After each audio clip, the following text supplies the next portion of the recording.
자, 안녕하십니까. 자, 오랜만에 내가 TCG 영상 올리는데, 오늘 좀 방학 동안에 공부를 잘 했을 거다라고 제가 믿었어요.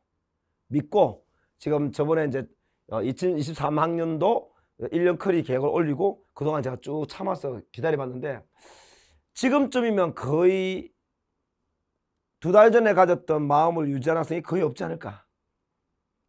그렇잖아요? 한번 가만히 자기를 돌이켜봐요. 계획은 산더미 만든 거, 의욕은 산더미 같은 거 쌓았는데 지금은 너무 좀 초라하지 않은가? 예.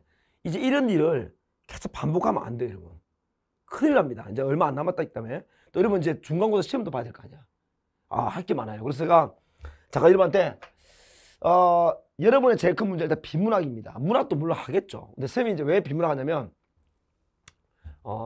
일단 여러분 문학 있죠. 문학은 가비셈만 가지고 해결이 가능하다.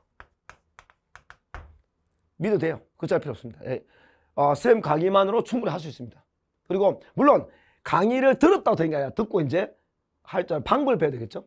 그러니까 인가쌤의 강의로 해결이 가능합니다. 그 다음에 화작도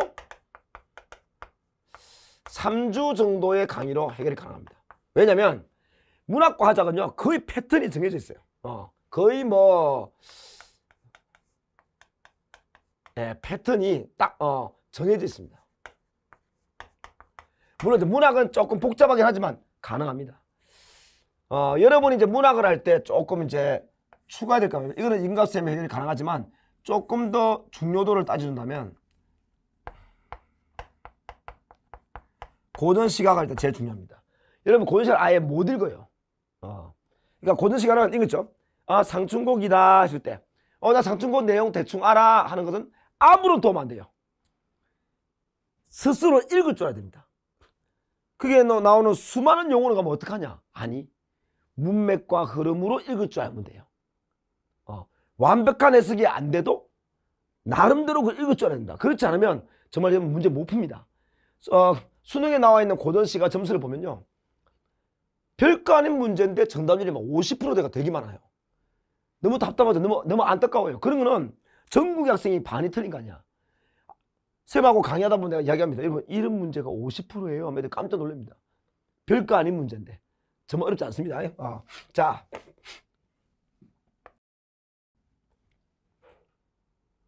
그럼 누굴 들어야 됩니까? 그냥 가능하면 임금 들으세요. 예. 가격도 얼마 안 하고 금방 올라갑니다. 왜냐면 문학을 자꾸 이렇게 작품을 정리하고 고전 작품을 정리하거나 현대시를 정리하면 그건 도움이 안 됩니다. 읽을 줄 아는 게 중요하다고. 읽을 줄 아는 게. 작품 정리해서 이 작품이 어떤 가치 가지고 어떤 특징이 있고 어떤 내용이 있고 하나도 안 중요합니다. 자, 그리고 이거 다음에 이제 이런 좀 고전 시가가 이제 좀 중요하고요. 그 다음에 현대시가 중요합니다. 현시는 이 두 개의 중요도 이유가 있어요. 어렵기도 하지만 시간 조절에 상당한 도움을 줘요. 왜냐면 현대시는 조금만 읽을 줄 알면 금방 있습니다. 이건 5분만 읽어야 돼요. 5분 만에. 고전시가도 나오면 8분만 읽거든요. 8분 안에. 그러니까 이거는 시간 조절이 가능합니다. 왜냐면 읽을 줄 알면 생각보다 굉장히 빨라집니다. 두 번째, 요건 또 EBS에 있는 작품의 반영이 우리한테 효과를 줍니다.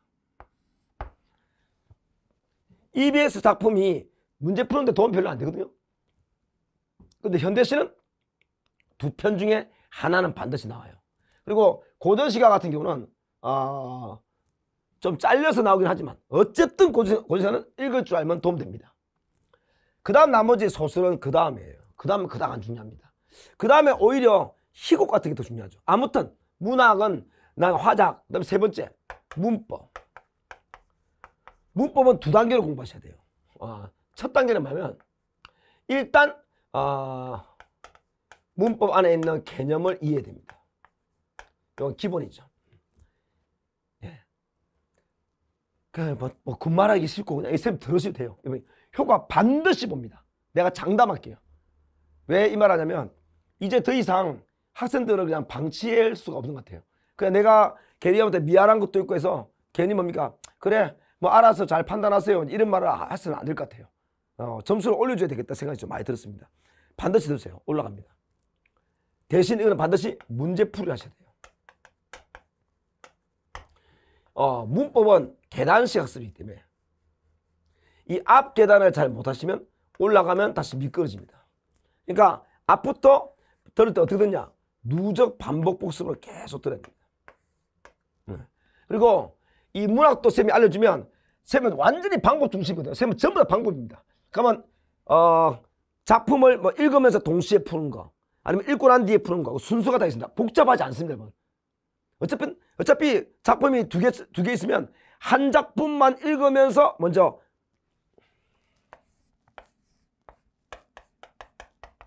있으면 가에 해당하는 이 지문에 대한 문제만 먼저 답을 줄이고 그 다음에 나에 해당하는 문제만 답을 선택하면 생각보다 쉽게, 그러니까 기억을 할 필요 없이 읽으면서 끝낼 수 있게 이렇게 풀어야 시간 안에 푸는 겁니다. 빨리 풀기 위해서 지문을 건너뛰거나 안 보고 푸는 거, 대충 보는 것은 그거는 빨리 푸는 게 아니에요. 빨리 푸는 다 보면서 빨리 푸는 거예요. 착각하시면 안 돼요. 사회과학 선생들은 거의 다 읽습니다. 다 읽으면서 이해가 빨라지고 효율적으로 문제를 풀기 때문에 속도가 빨라진 거지. 성적이 안 좋은 학생들은 좀 제가 안타까워요. 한 번씩 보면 책상에 앉아서 한숨만 푹 쉽니다. 여러분 그렇잖아요? 도대체 어디부터 어떻게 될지 모르잖아요. 예. 그게 바로 그냥 막연하게 뭔가 작품만 때려쳐놓고 입에서 나도 입에서 총 정리하고 이게 도움이 안 되는 짓을 계속해서 했습니다. 그러니까 수능을 선생님들이 잘 모르세요. 수능에 대한 그 원리를 모른다고요. 본인이 잘 모르니까 당연히 강의가 잘 안 되는 거예요. 본인이 알아야 되니까. 그래서 여러분이 학원 강사는 이 속된 말로 나를 포함해서 그러니까 개나 소나 다 하는 거예요. 의사쌤이나 변호사 선생님처럼 어떤 국가적인 자격시험을 보고 들어온 게 아니고 또 학교쌤처럼 임용고시를 보고 들어온 게 아니라 나를 포함해서 그냥 아무나 대학교 2학년만 그냥 이수만 하면 누구나 강의할 수 있는 게 학원 강사예요. 그러면 그 중에 훌륭한 사람도 계실 수 있죠. 강의력에서. 근데 그 중에 많은 부분은 좀 내가 학원 강사로서 말하면 정말 내가 인터넷 한 번씩 보면 민망할 정도의 선생님들이 되게 많습니다. 여러분은 모르니까 웃고 앉아있지만 정말 황당할 때 되게 많아요. 근데 여러분 그걸요 처음에는 그냥 알아서 학생이 지가 판단한 인생이니까 지가 가겠지 싶은데 그건 아닌 것 같아요. 예, 그래서 이렇게 합시다. 정리하면 지금까지 내가 누구 어떻게 들었는데 방학 동안 딴 사람한테 들었는데 그래도 그냥 평소보다 나아진 게 전혀 없고 그냥 계속 그냥 읽고 풀고만 반복하고 있는 점수가 전혀 점수가 안 올라가도 전보다 지문이 잘 읽힌다든지 전보다 문제가 잘 풀리는 이런 느낌을 받지 못하면 일단 선생님 걸 한번 들어보세요. 나 이거 한다고 돈 벌려고 하는 거 아닙니다. 돈 벌지도 못해요. 예. 그냥 여러분이 좀 잘 한번 선택하는 게 맞지 않을까 싶어서 뭐 요중에 단 한 명이라도 그래서 뭡니까 성적 올라간다면 저는 보람을 느낄 수 있으니까. 자, 그 다음에 문제 포인트는 네 번째입니다. 이 비문학. 자, 비문학은요 여러분 오늘 하이라이트예요. 일단 비문학은 교수님이 직접 작성하죠. 손으로 씁니다. 쓴다는 말은요 이 말은 뭘 의미하냐, 문제 내는 것도 전부 다 고려하면서 쓰는 거예요. 그러니까 교수님이 직접 쓰는 겁니다. 보통 교육청 모의고사 같은 경우는 구구쌤이 냅니다. 물리 지문도 구구쌤이 내요. 그러니까 어디서 잘라오겠죠. 사설 모의고사도 거의 그렇습니다. 수능에 있는 기출 문제만큼 좋은 게 없어요. 그럼 비문학 어떻게 하냐. 자, 비문학 잡으십시오. 일단 비문학은 처음 보실 때는 여기에 내가 다루고자 하는 과제가 반드시 나와요. 직접 나올 수도 있고 은근히 깔 수도 있습니다. 이 과제는 이걸 전체에 대한 주제거든요. 그래서 과제가 여기 있을 수도 있고 두 번째 여기에 나올 수도 있습니다. 먼저 이것을 반드시 잘 파악해야 됩니다. 그리고 비문학은 레파토리가 요 마지막 두 단락 있죠. 짧은 지문은 맨 마지막, 긴 지문은 마지막 한 두 단락. 요쯤에 이 주제에 대한 대답이 나와요. 우리가 알아보고자 한 것에 대한 답이 여기 나옵니다. 그럼 이게 중요하겠지? 아닙니다. 이걸 이해하려면 어렵잖아요. 이 앞에 깔아놓은 배경 지식을 잘 읽어야 돼요. 따라서 항상 비문학 읽을 때는 앞을 제발 좀 천천히 읽으셔야 돼요. 읽어서 이해를 좀 하면서 읽어야 됩니다. 글자만 보시면 안 되고 글자를 쉽게 풀면서. 그래서 이 배경 지식을 이해할 때 이 배경 지식 부분 나올 때 그때 굉장히 내용이 복잡하면 그림을 그리거나 수용도 같은 것을 그려서 옆에다가 간단하게 정리하면서 들어야 됩니다. 안 그러면 전혀 기억이 안 나요. 낯선 경우는. 아주 공부 잘하는 일부 학생 말고. 자, 그리고 전체 하면서 그럼 이해가 되죠? 이해가 되기 때문에 뒤로 갈수록 뭡니까? 속도가 올라가요. 예. 두 번째. 문제가 1번, 2번, 3번, 4번, 5번 깔리잖아요. 깔리면 뭐 5번은 어휘니까 뺀다면 이 문제가 깔려서 흘러가는 이 순서와 똑같지 않지만 지문 순서가 굉장히 유사합니다. 예를 들면 이거는 이제 글 전체 뭐 적절하지 않은 것은 뭐 이런 문제. 이건 뭐 기역 니은 물어봤다. 자, 만약 기역이 여기에 있고 니은이 여기 있다. 그럼 이런 문제는 기역까지 읽고 2번에 해당하고 니은까지 읽고 요거 이렇게 풀어야 되는 거예요. 이걸 다 읽고 푸니까 기억이 안 난단 말이야. 여러분 어제 점심 뭐 먹었어요? 빨리 말해 빨리. 어제 점심 뭐 먹었어? 기억 안 나지? 어제 점심 먹은 것도 기억이 안 납니다. 자, 글을 읽으면요. 내가 읽고 난 뒤에 쭉 다 읽었죠. 한 10초, 20초만 지나도 기억이 안 납니다. 누구나 그래요, 사람이. 그래서 이거는 앞에 걸 기억을 해서 푸는 게 아니라니까, 여러분. 이렇게 배치가 되어 있습니다. 읽으면서 풀 수 있게. 물론 요거는 군데군데 숨어 있어요. 군데군데. 숨어 있습니다. 그래서 이거는 읽으면서 동시에 풉니다. 요것도 읽으면서 동시에 풉니다. 자, 그 다음에 가다 보면 이렇게 또 A 이렇게 묶인 거 나오잖아요. 그죠? 네. 그러면 여기 A 딱 묶이면 A까지 읽고 풀면 돼요. 이 A를 풀 때는요. 앞의 내용은 이 A를 이해하는 데 도움이 되지만 요 뒤에 끄는 이거를 이해하는 데 도움이 안 됩니다. 그래서 읽으면서 여기까지 딱 읽고 풀면 됩니다. 아, 진짜 가능합니다. 제가 처음에 여러분 2017학년도부터 원래 수능이 이렇게 바뀌었거든요. 그래서 2018년도에 제가 이제 인터넷에 이걸 찍어 올렸어요. 제가 욕을 엄청 얻어먹었어요. 아니 아마 이 좀 큰 사이트에 어떤 선생님들이 아마 이거 지문을 다 읽고 푸시는 선생님이 많았나 봐요. 그 당시에는 많았어요. 그러니까 나는 여러분이 내가 과거에 어떤 선생님인지 모르잖아요. 모르니까 임갑 쌤이 오히려 이상한 쌤이고 사이비 같은 느낌을 준 거예요. 그런데 여러분 지금요 의외로 이렇게 푸는 사람 많습니다. 왜? 이게 맞거든요. 이걸 하셔야 속도를 훨씬 줄입니다. 그 다음에 이 어휘 문제 합시다. 자, 이렇게 보세요. 그럼 여러분이 여러분 입장에 읽으면서 이렇게 풀면서 기억까지 읽고 왜? 한 달락 읽고 푸는 건요 흔들리지 않습니다. 중요한 건 읽으면서 푸는다는 말은 읽는 도중에 보는 게 아니에요. 그러면 정신없어요. 한 달락 읽고 보고 한 달 읽고 보면 돼요. 왜? 단락은 생각의 단위라 딱 그렇게 읽고 보고 있으면 잡아. 요까지 딱 읽고 보는 순간 이까지 읽은 내용을 안 까먹는 이유를 말해줄게요. 여기까지 읽었지? 그러면 이 문제가 뭐야? 여기에 관련된 선지가 깔릴 거 아니야. 그래서 기억이 더 쌓입니다. 이 읽은 내용을 여기에서 찾기 때문에 기억이 쌓인다고요. 안 까먹으면 해보세요, 여러분. 해가지고 혼자서 잘 되면 혼자 하세요. 그 다음에 이 A 부분 읽고 이렇게 풀면 되죠. 그 마지막 4번은 뭐냐? 이제 여기까지 다 읽었다는 전제에서 교수님이 3점짜리 묻습니다. 3점은 요걸 전체를 이렇게 아우르는 문제를 내거나 아니면 A 다음에 빠졌죠. 요거를 한 80% 앞부분을 한 20% 이렇게 섞어서 이렇게 내거나 3점은 글을 다 읽은 학생한테 풀게 하는 거예요. 시간이 아무리 없어도 3점은 못 풀어도 이런 거는 풀 수 있다. 왜? 이런 것들은 완벽하게 글 전체가 이해가 안 돼도 풀 수 있어요. 왜? 부분적인 문제라서. 그러면 글 전체가 이해가 안 됐다. 그럼 날려도 이것만 날아가는 거예요. 뭔지 알겠어요? 그러니까 여러분이 간혹 일반 엄청 뛰어난 상위 1%, 0. 몇 프로 학생이 읽으면서 쭉 풀면 금방 답이 나옵니다. 이런 애들 말을 믿지 말라고요, 여러분. 대부분 0. 몇 프로에 포함된 애들은 이미 인간계 능력을 뛰어넘은 애들입니다. 신계 영역이죠. 타고난 겁니다. 타고난 건 어쩔 수가 없어요. 머리 엄청 좋은 애는 우리가 이길 수 없습니다. 어쩔 수가 없는 거예요. 하지만 대부분의 학생들은 그렇지 않잖아요. 나도 그래요. 나도 신계 능력이 아니잖아요.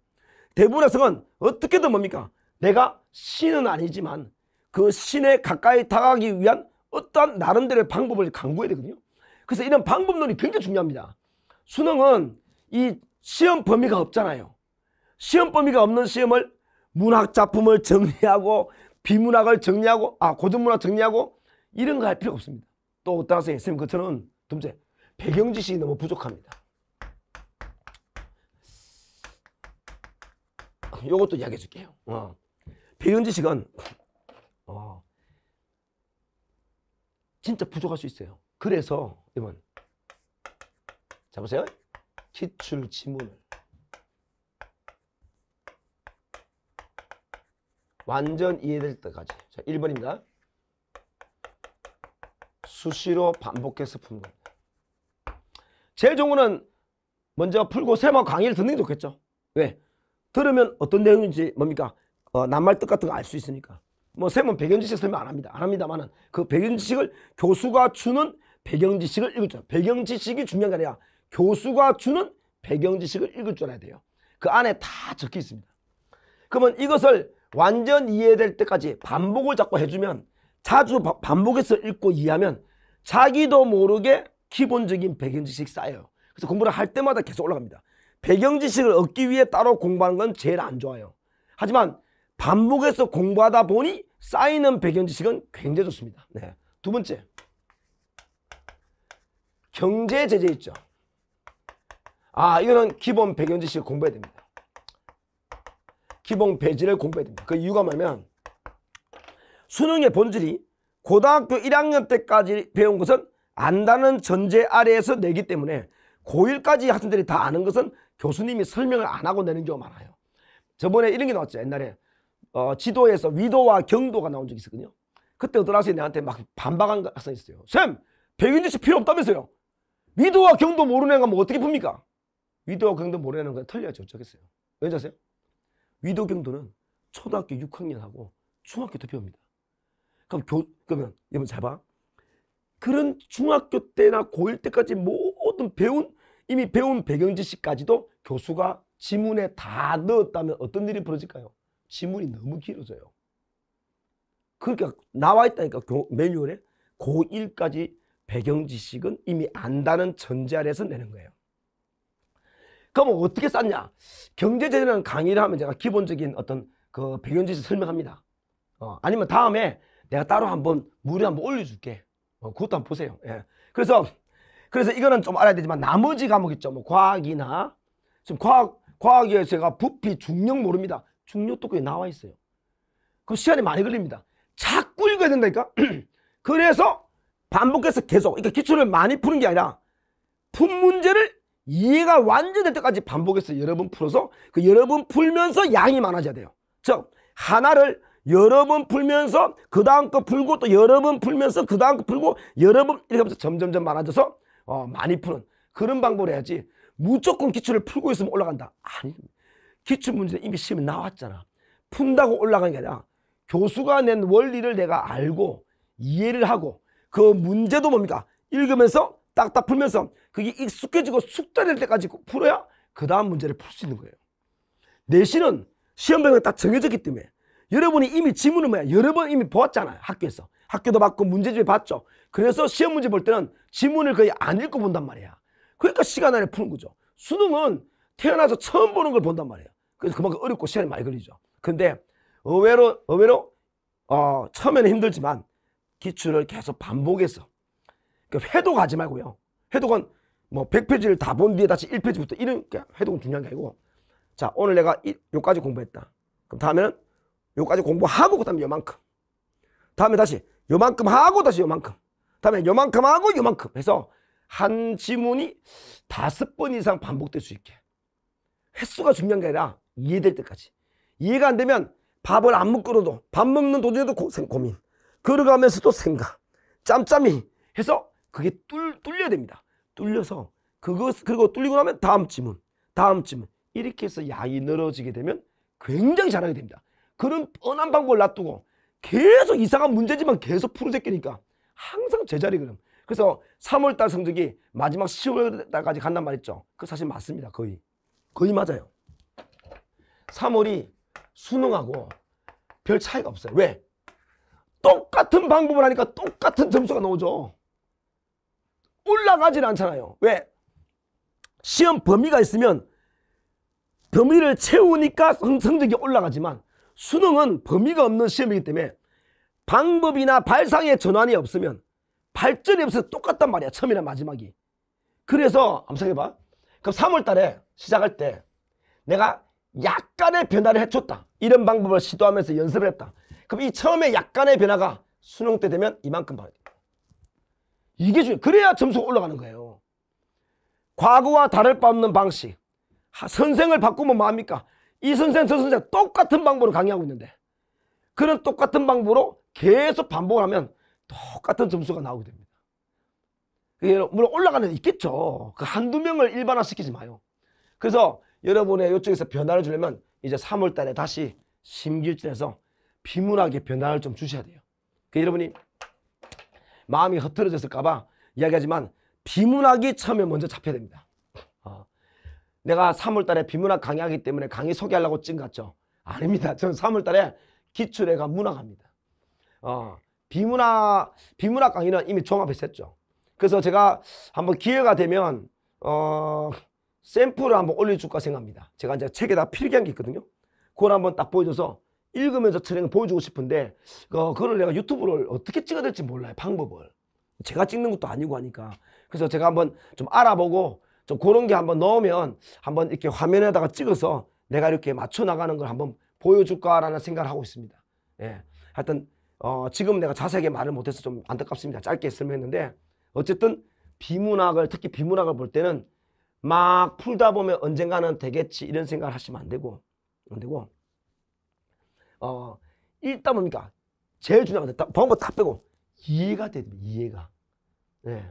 그리고 말할 게 많은데 자 이거 한번 보세요. 이거 하나만 더 보실게요.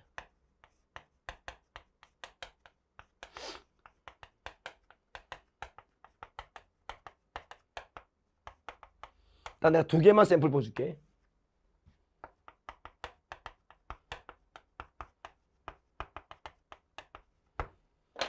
말해보세요. 마부작침 뭐예요?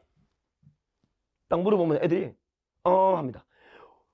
떠올리지 마. 어차피 떠올려도 머릿속에 뜻이 없잖아요.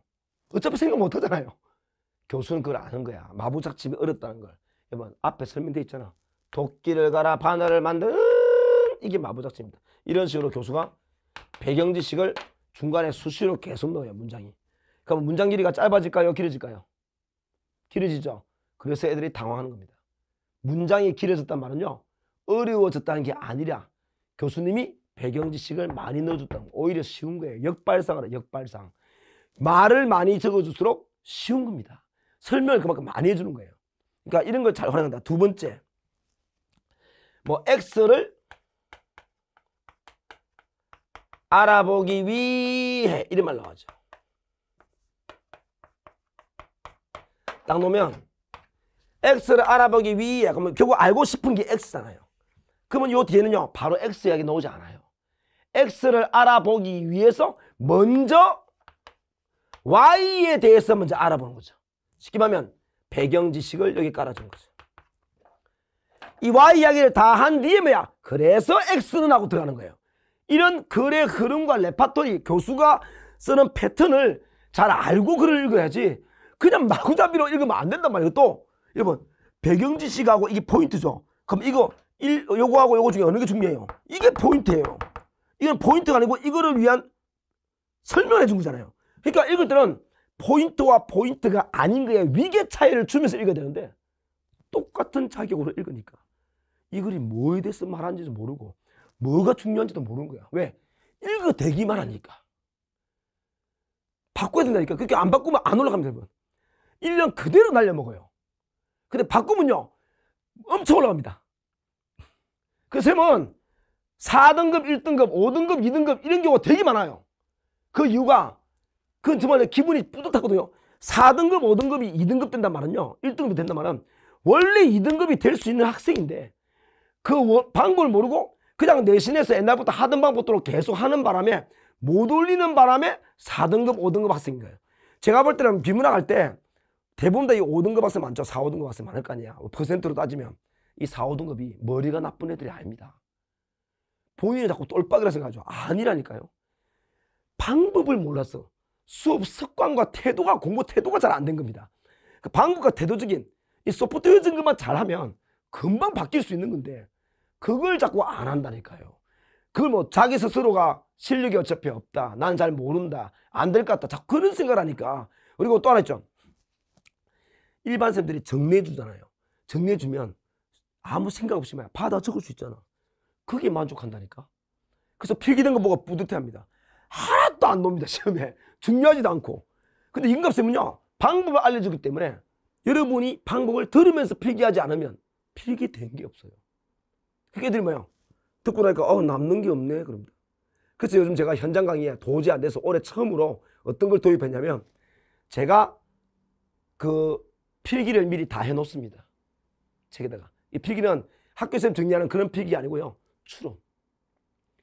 머리에 여러분 떠올릴 수 있는 방법들을 다 적어놔요. 이렇게. 예. 그래서 수업할 때 필기 시간을 최대한 줄여서 생각을 하게끔 만듭니다. 예. 그래서 내가 그걸 여러분한테 인터넷에 한번 보여줄까 하게 생각합니다. 그래서 여러분 좀 방법을 좀 익힐 수 있게.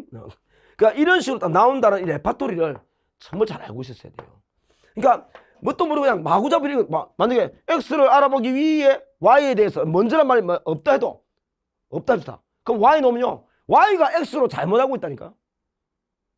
그러니까 항상 이게 보세요. 예를 들면 항상 백연지식 어떻게 하냐. 미시 세계를 말하고 싶다. 그럼 교수는 뭡니까? 거시 세계를 먼저 말해요. 그러니까 본문 보면 미시 세계에 대해서 알아봐야 되겠다 놓고 거시 세계는 깔죠. 그럼 이제 거시 세계를 배경지시로 먼저 넣어주는 거죠. 자, 양자역학에 대해서 알아보기 위해서 뭐야? 먼저 고전역학을 하면요, 고전역학이 배경지식이죠. 그럼 읽을 때도 뭡니까? 먼저 고전부터 배경지식을 주는구나, 이런 생각을 하고 읽어야지. 그냥 글자만 쭉 읽어대니까 무슨 말인지 하나도 모르는 거예요. 그러려면 교수가 글을 쓰는 패턴, 습관, 레파토리, 글이 흘러가는 방식, 이런 것들을 자꾸 그런 방법 논증을 배워야 여러분과 교수가 직접 만나야지. 선생님이 이 지문 내용을 다 정리해서 여러분을 이해를 시키면 안 되죠. 여러분이 이걸 보고 이해해야지. 그 교수님이 여러분을 위해 글을 썼기 때문에 여러분이 이걸 보고 이해해야지. 선생님이 이걸 보면서 뭡니까? 여러분, 연력학 제1법칙은 이런 거고 연력학 제1번 이런 거다라고 내가 설명을 해버리는 순간 여러분 스스로 이걸 읽고 그 글의 내용을 가지고 연력학 제1법칙, 2법칙을 이해할 수 있는 능력이 안 생기는 거야. 그래서 처음부터 끝까지가 성적이 똑같은 거야. 어쩌다가 운 좋아서 하나 맞추면 등급 올라가면 마치 뭐야? 오르는 갑다 착각하죠. 여러분 꼭 기억해. 제대로 이해도 안 되고 뭔가 막 느낌도 안 오고 이랬는데 갑자기 점수 잘 났다. 그게 운빨인 거예요. 그럼 다음에 떨어져요. 그런데 전보다 잘 읽히기 시작하고 전보다 문제가 잘 보이고 전보다 확실히 달라졌어. 근데 점수가 안 올랐어. 나중에 올라갑니다. 뭔지 알겠어요? 내가 공부가 잘 되고 안 되고는 내가 전보다 이 방법으로 쓸 때 이해가 잘 되고 문제가 이제 잘 풀리고 평소보다 이해가 잘 되고 있다. 이거로 내가 잘 되고 있다, 못 되고 있다를 봐야지. 몇 개 더 맞췄다, 덜 맞췄다는 아무 의미가 없다고요. 그건 운빨로 찍으면 더 맞출 수 있는 거예요. 알겠죠? 자, 여러분, 남은 기간 아직 좀 많이 남아있지만 3월부터 좀 심기일지 하시고 중간전에 이제 서울시 교육청, 서울시 모의고사 3월 20며칠에 보죠. 그다음에 경기도 교육청 이런 것에 너무 흔들리지 마세요. 어차피 교육청 모의고사는 학교 선생님이 내는 것이고 수능 문제하고 많이 관계없습니다. 6월 평가원을 계획하십시오. 6월 달을 바라보고 지금부터 차근차근 공부하는 게 굉장히 중요합니다. 알겠죠? 쌤이 안타까워서 여러분한테 이야기하는 것이고 다음에 좀 기회 날 때 제가 이렇게 하는 걸 한 번씩 내가 촬영하는 방법을 좀 익혀서 한번 보여드리도록 하겠습니다. 열심히 하시고 또 중간에 다음에 유튜브로 뵙도록 하겠습니다. 안녕히 계세요.